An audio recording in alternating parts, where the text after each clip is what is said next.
anyone here?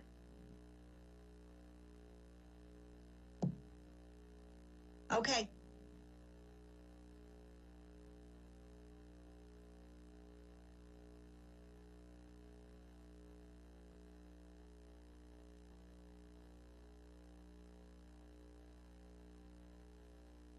Hi.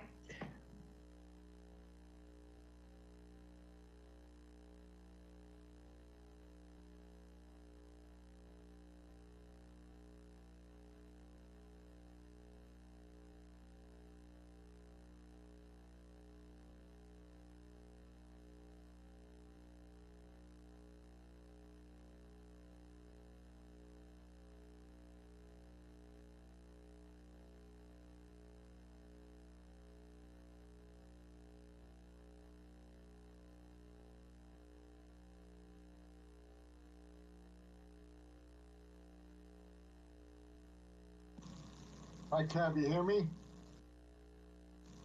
Kev? Vinny Mascarella.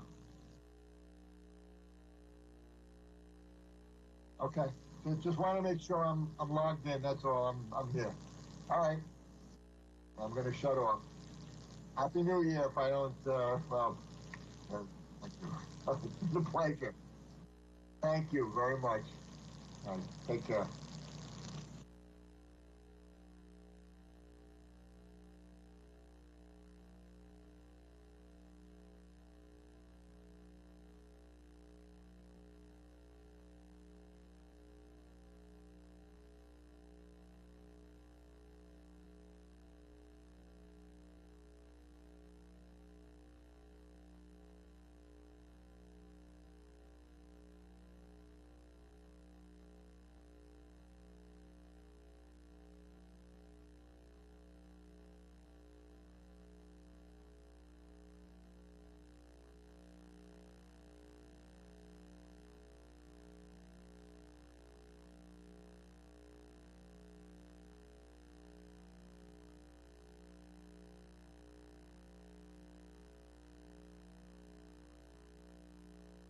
Hey, Kevin, can you hear me?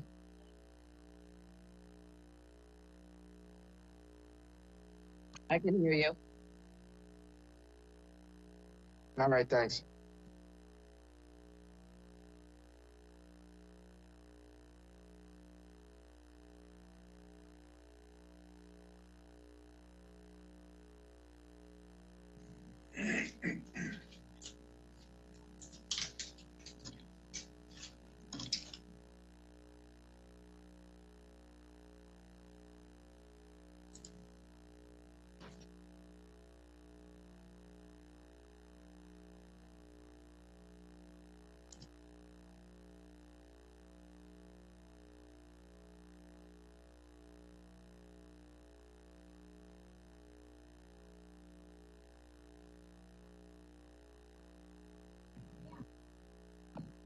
Can anyone hear me? I have no audio. I hear you. Do you have audio? Great. All right. I didn't see Kevin. Yeah. And there we go. I don't know why I can't get it to call. Absolutely.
What's up, Kevin? You're muted, I think. He is muted. Okay. Hey. Well, it's the conference room. That's right. Yes, my office. That's right.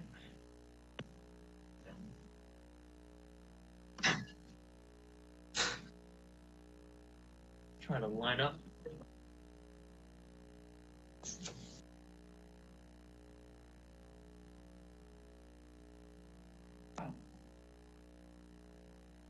No, have you seen Rob? Not often.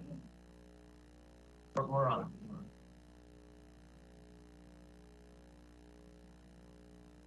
Oh.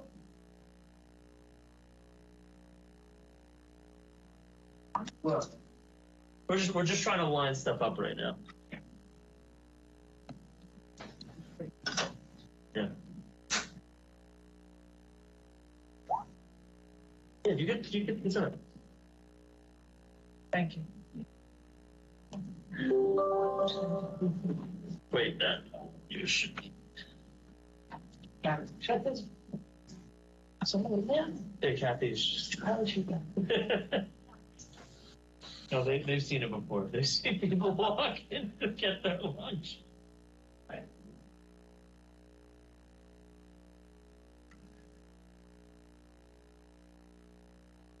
Is that a mask? Whose mask is that? Oh, it's my mask. Just put it down when I get it.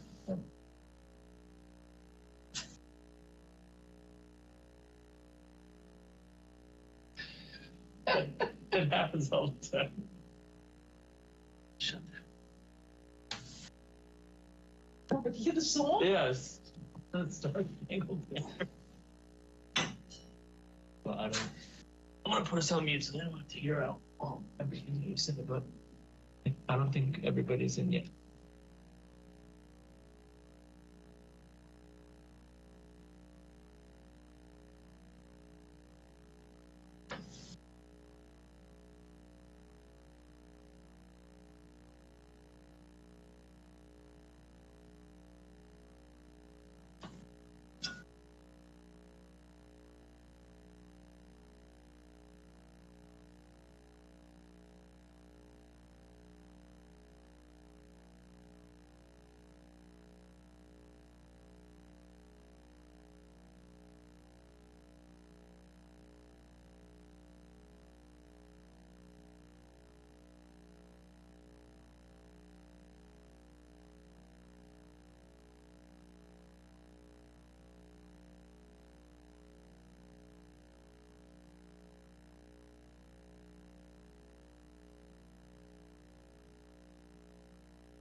How's that? Probably not a bad thing. Got it?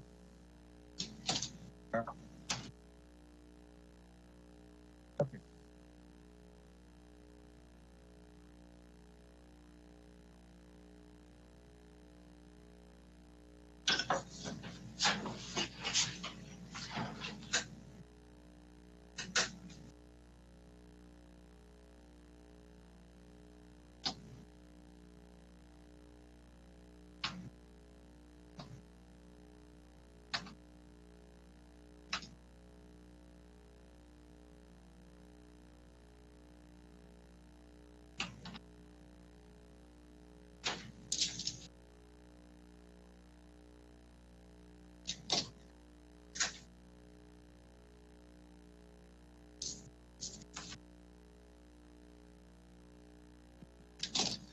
I'm also on. This is Salajas.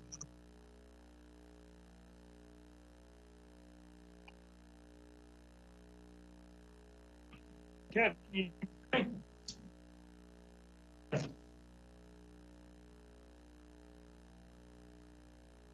but I'm here.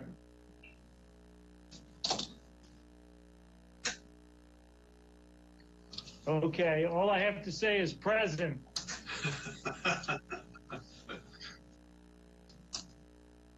Okay. I'm gonna do that as well. Bill, just give the thumbs up sign. Okay.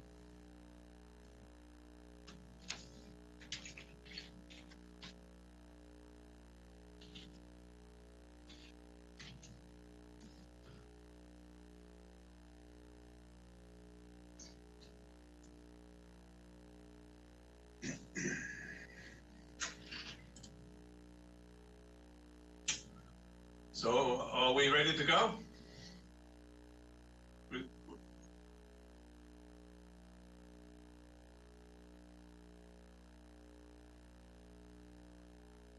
Looks like we have I think, sufficient number of legislators. Rich, I'm ready.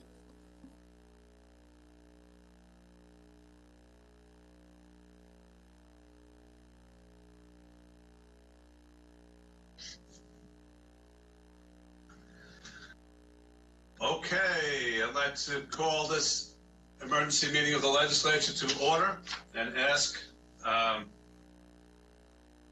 Deputy Presiding Officer Coppell to lead us in the Pledge of Allegiance.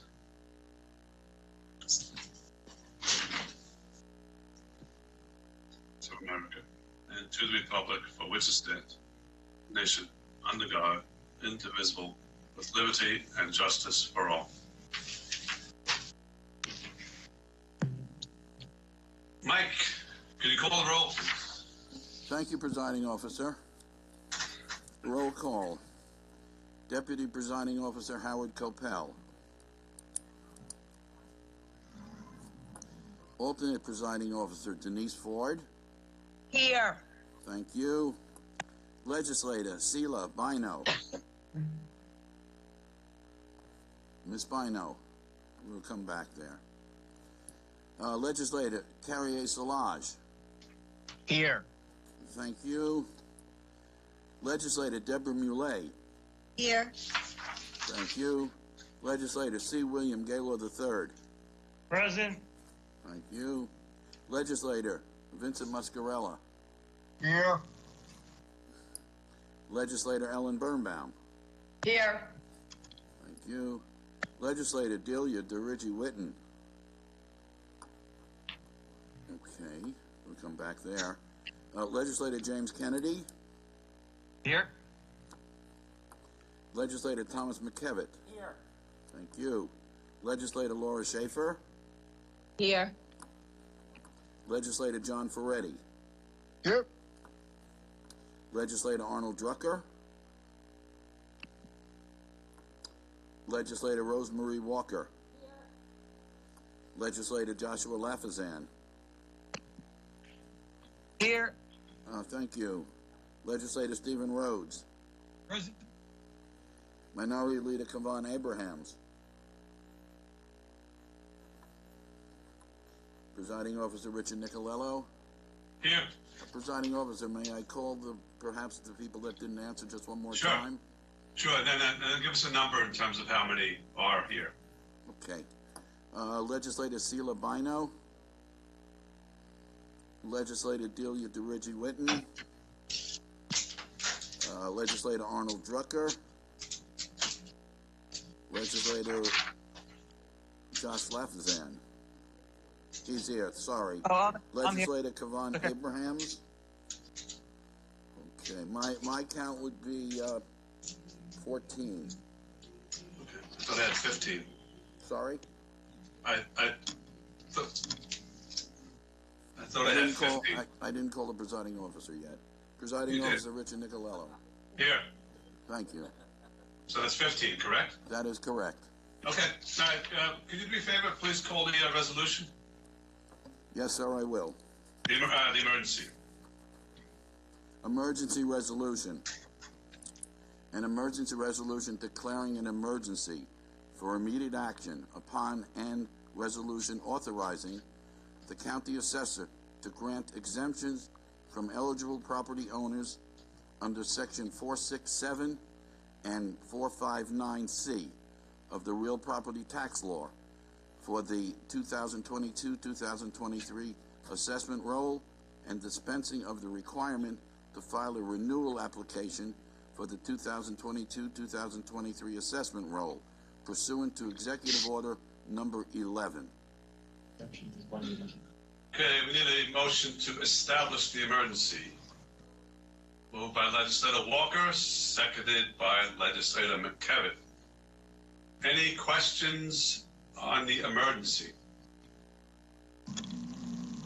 Any public comments? All in favor of establishing the emergency signify by saying aye. Aye. Aye. So that motion passes unanimously, 15-0. So the emergency is established. I'll call the item clerk item 434 of 2021. The resolution authorizing the county assessor to grant exemptions for eligible owners under section 467 and 459C of the real property tax law for the 2022 and 2023 assessment roll and dispensing of the requirement to file a renewal application for the 2022-23 assessment roll pursuant to Executive Order number 11.1. Motion by Legislator Rhodes. Who was that? Oh, go ahead. I'll Was let that- Vinny do it. Was that the Honorable Vincent Muscarella? It was. It is. So, do All I right, have to stand up? All right, all rise. All right, sorry. Moved by Legislator Muscarella, seconded by Legislator Rhodes. The item is before us. I know Robert and Robin are on this Zoom call. So maybe if you wanted to say a few words about this, we can ask some questions. Taking this on, I don't know if you can hear me. We appreciate that you taking this on an emergency basis. I just wanted to share with you some statistics of where we are now in our review of the exemptions. To date, of the anticipated senior renewals, we have not received approximately 25% of the anticipated senior renewals and about 29% of the anticipated LID, disability renewals. So this would allow us to grant those applications on the renewal basis.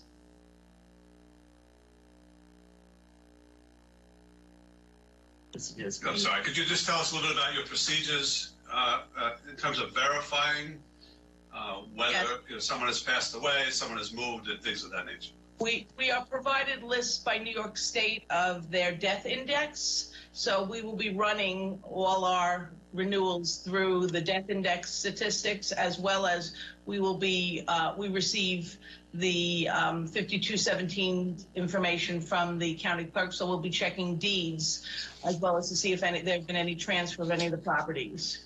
What is the 5217 notification? I'm sorry, 5217 is a New York State form that gets filed with the deeds with the county clerk that gives us the transfer tax, the transfer information. Okay. Does the Department of Assessment generally do those two things anyway? Yes.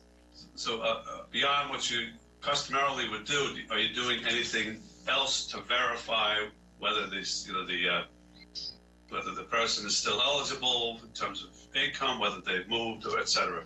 What any other efforts being made? The way this law reads, we don't look at updated income. We're being advised that based upon whatever was submitted last year, if they qualified last year, then they would automatically qualify this year.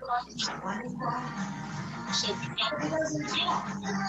obviously have done already, you realize our last day to accept applications.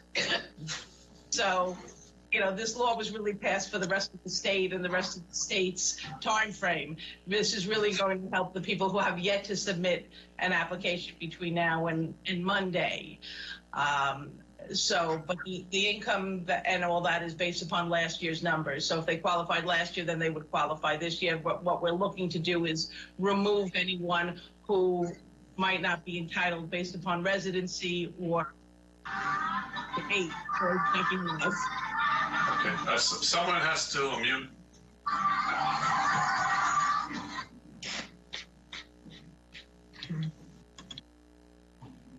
Okay, thank you, Robin. Any other questions, legislators? I have a question, Rich. Go ahead, John. Hi, Robin and Robert. Can you hear me okay? Yes. Legislator. All right. So I want to make sure I understand. So you just indicated that income will not be verified. Is that just for the 25 and 29% of those who have not applied this year, or is that for everyone? Ready for vacation. I think our plan is based upon this. We can't treat anyone differently. So all the reviews that we've done to date, anybody that we were denying that was granted it last year, we're going to have to grant it, because then we would be treating some people differently than others, because this law provides that for automatic renewal from last year to this year. Okay. What is the universe of denials so far? I mean, how many would have been denied? I have to be honest with you, I don't have those statistics before me. I certainly can get that and provide it to you. I mean, it's just, and I know this is not obviously a criticism of you guys. This is something the state is passing down, but every property that should be denied, that's not denied, is obviously that being passed on to everyone else. That's the tax. That's true. That's true. Now, when you talk about the RP 5217, which get verified by the Department of Assessment, is there anything, and maybe this is really a question for the clerk's office, but is there any way that for the time being, the 5217, where the grantor is in a state, that those could be segregated to expedite the process? I'm sorry, legislator. We're starting to lose you. There's some clanging. Hang on, I gotta stop you, Robert. I can't hear you. Is that Ellen? Is that you? No. Okay. I saw your circle indicating noise. Okay. Whoever's. I think we should all mute ourselves unless we're asking the questions. Can you need me to answer it again? You mind asking the question again, legislator? I'm very sorry. Okay. So, and I think this may be a question for the clerk's office, but maybe you can answer it. For the time being, I mean, like, what's the time frame where a 5217 gets recorded and then the Department of Assessment actually receives it? There is a slight delay of about a month or so. Right. So is it possible maybe to work with the clerk's office to segregate out the 5217s where the grantor is in a state? Because obviously those are really the ones we need to deal with, right? Well, not just in a state, because that would just indicate that someone's deceased, but you could have people who were getting the exemption and just moved. Right. And then they wouldn't be entitled to the exemption because there's new people living in the property. So we really need to have it run not just for estates, but rather if the person who received the exemption is no longer living on the property. Right, that's true. Send a list of potential renewals to the clerk's office and see if they can maybe flag, new entries in their, but I don't know what their technological capacity is. The only good thing I can say is that we'll be processing through mid-February. So even though our cutoff date is January 3rd, so we will have time to programmatically run through the statistics we get from the county clerk up until the last minute to try to see for qualifications. Okay, and then in terms of the data that's received from New York State in terms of death certificates, we don't receive death certificates from any other state, right? No, we don't even get death certificates. We just get a list. It's a death index. Right. So if a New York State resident, obviously a lot of seniors, they go down to Florida and have another residence there. What happens if they were to pass in Florida? Would we be notified? I don't know how we would possibly get be entitled to that notification. Right. Well, I guess what I'm saying, does New York State in their list include New York State residents who pass away in Florida or another state? We can ask. I guess it would depend on, I mean, we can certainly make an inquiry to the state if they, I don't know. I know we get a list. Okay, yeah, okay, yeah. If we could just find out like who is on that list, if it's any New York State resident that passes away, that's getting an exemption, or if they actually have to pass in the state of New York to be on that list. But as you know, legislative, from what you and I have discussed most recently, even people who pass away in the state somehow get missed on the state index. Sometimes, yeah, right. They fall through the cracks, I guess. But all right. Well, like I said, obviously we need to, in my opinion, we need to do this. I just kind of, it's unfortunate that you know, the ones that are going to just carry over incorrectly, it's going to kind of be passed on to everyone else. But it is what it is. Yeah, we'll do the best we can to try to flag the people that know are entitled. All right. Thank you both. Thank you. Any other legislators? I do have a question, presiding officer, on a unrelated topic, but it is related to assessment. I don't know if you want to deal with that now or take a vote on the item first. Go ahead and ask your questions. Sure. The question, Ms. Laidman, is we had addressed in an earlier hearing, and first off, happy holidays and happy New Year. We had addressed earlier individuals who had successful grievances that in the notices of tentative assessment, it hadn't been updated to reflect their successful grievance, and we were going to try and fix that by the time the new roll comes out. Were we successful in doing that?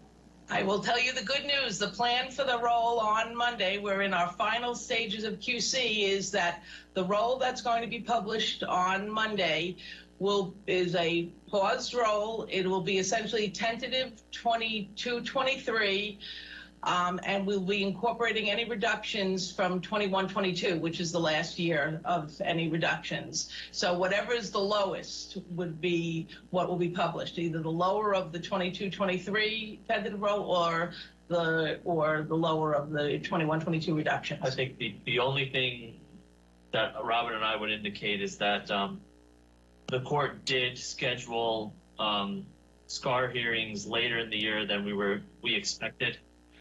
So we're still missing some decisions from the court.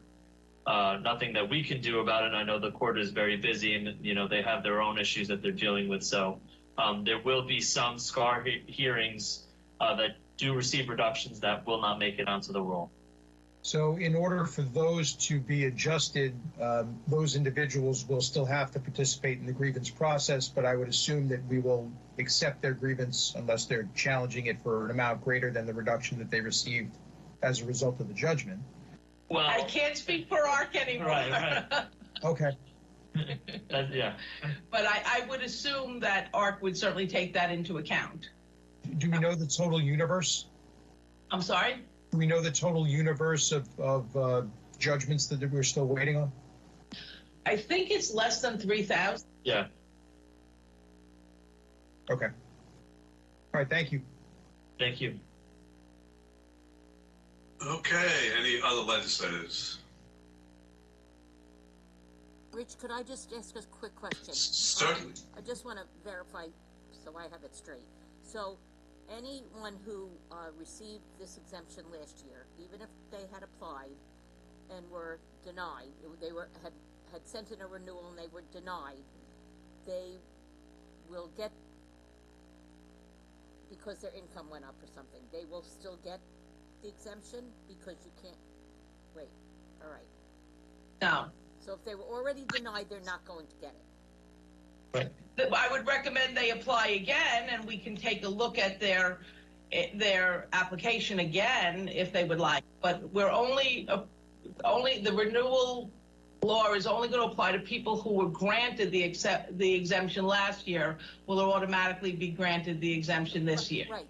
That's what I meant. So if they were granted it last year, and when they sent in their renewal, they were denied because they already sent it in on time.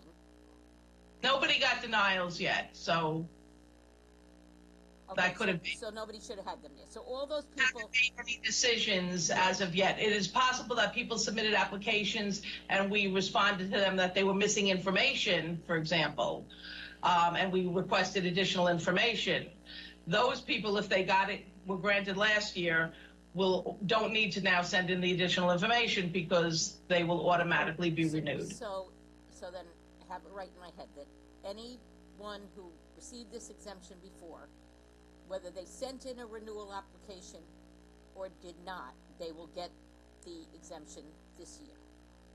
Correct. Okay. I think there's one important point that we should highlight, though, is that because there was an executive order for the previous year, and this body did pass a similar law, that you may, or not may, but are likely pushing through individuals who applied maybe 2 years ago, and then you're renewing essentially for the past 2 years when an application was not necessary. So that is something to, I guess, keep in your back pocket or keep in the back of your mind when you're passing this law, or if you do pass this law, is that because there were 2 years of executive orders, no one has had to apply for 2 years now. Okay, all right.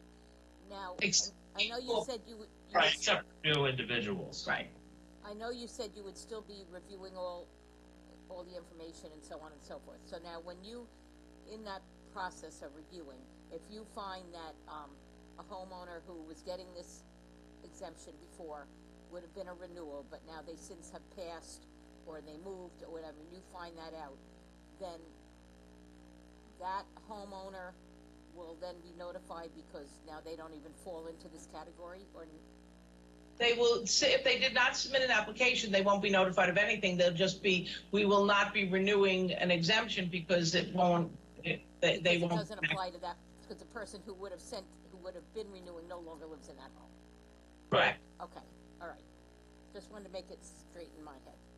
I think the good thing about this law, and then additionally when this body passed the affidavit law, I think we're doing a lot for our seniors to make sure that they don't have to risk anything by going out and trying to come into the office and apply or go to various places to gather their income information.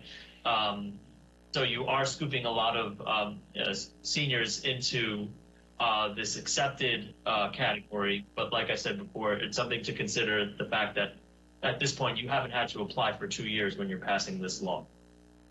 Okay, thank you. Sure. Rich, I just have one more. Go ahead. So, look, I think in the situation we're in, again, I think we have to, support this. But just looking forward, hopefully we're not dealing with this a year from now. Hopefully the virus is, ancient history, but we probably said the same thing a year ago, and it's not. So, just looking forward, what ideas do you both have to avoid this a year from now? What kind of outreach can we do to these seniors in advance of the deadline? Maybe whether it be mobile sites or some kind of online application or something, because although I support this year, we can't keep doing this. I mean, we're basically acknowledging that there are going to be people getting exemptions for the last 2 years that are not entitled to them. Yes. And that's going to be passed on to every other taxpayer. The taxpayer. So what can we do if this situation presents itself a year from now? What can we do to avoid having to go to this measure? We would welcome any comments or ideas from the legislature. We have had our outreach. We had individualized appointments this past year where they could set up an appointment and have someone sit with them and fill out an application. Unfortunately, we get 50% of our applications filed within the last 3 days. And I don't know how else to get people. They could start filing, in the summertime, right, when it's nice weather and they're not coming here at this crazy time. So I don't know how else to recommend that people start doing it early. I'm welcome if I'm. I have to tell you, I don't know if I'll be here on Monday, but if I'm still here, I'd be more than happy to have outreach. Go out there, with you, to the public, whatever we can do to encourage early filing. There's no reason to wait till now. And especially if the earlier they file, if they're missing documentation, they're not scrambling trying to go to Social Security on December 30th.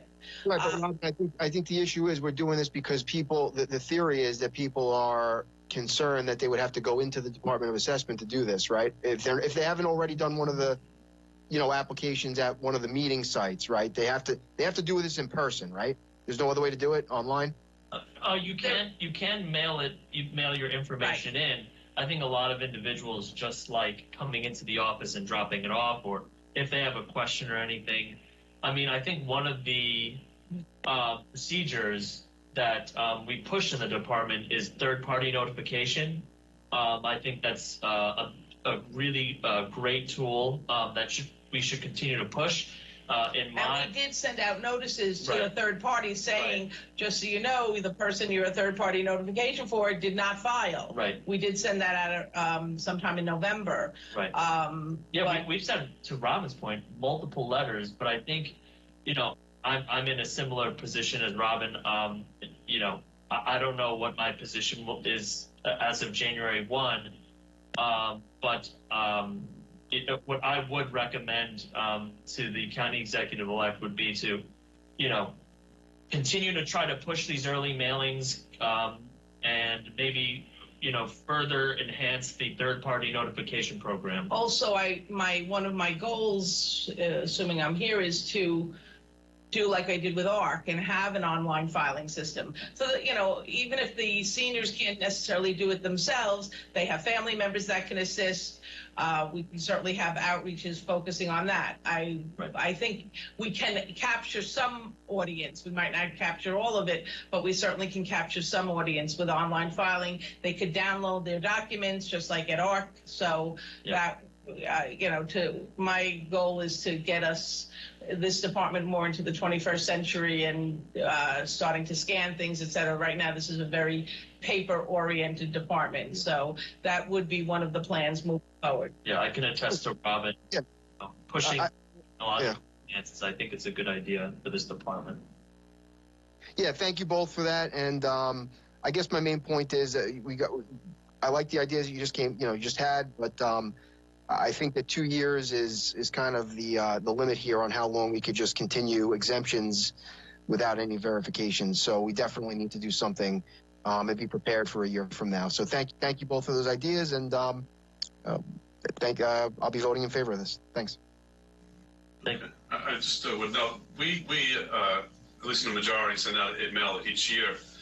This shows to all of our residents that basically tells them the exemption. So we push from our end that everyone, that's a generalized mailer. But next year, if the Department of Assessment wants us to do this, we might be able to assist in terms of sending out a mailer to those who need to renew.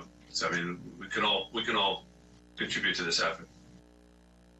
Any other legislators? Yeah, I think we're good. Thank you, Robin. So will we save money on postage? What? Legislator Szilagyi, good afternoon. Will we save money on postage for the county? I don't know if we would or not, but I think we would save, in terms of making sure that these exemption applications or renewals get in timely fashion, so that people are not scrambling at the last moment. I think it would be a real public service. We look forward to working with you towards that goal. Okay, thank you. Again, thank you, Robin. Thank you, Robert. Happy New Year to the two of you. Thank you. Happy New Year. And any public comment? Hearing none, all in favor signify by saying aye. Aye. Aye. Aye. Passes unanimously.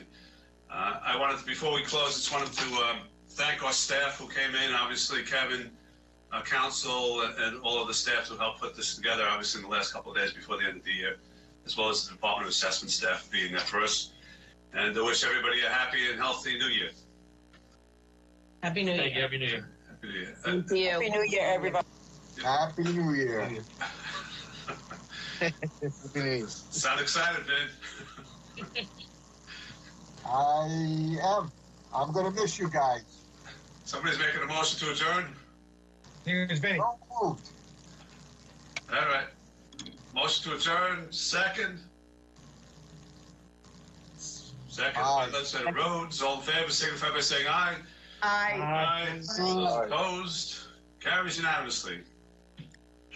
All right. Goodbye, everybody. Happy New Year. Goodbye, everyone. Take Bye, care. Alan. New Year. Bye, Ellen. Happy New Year.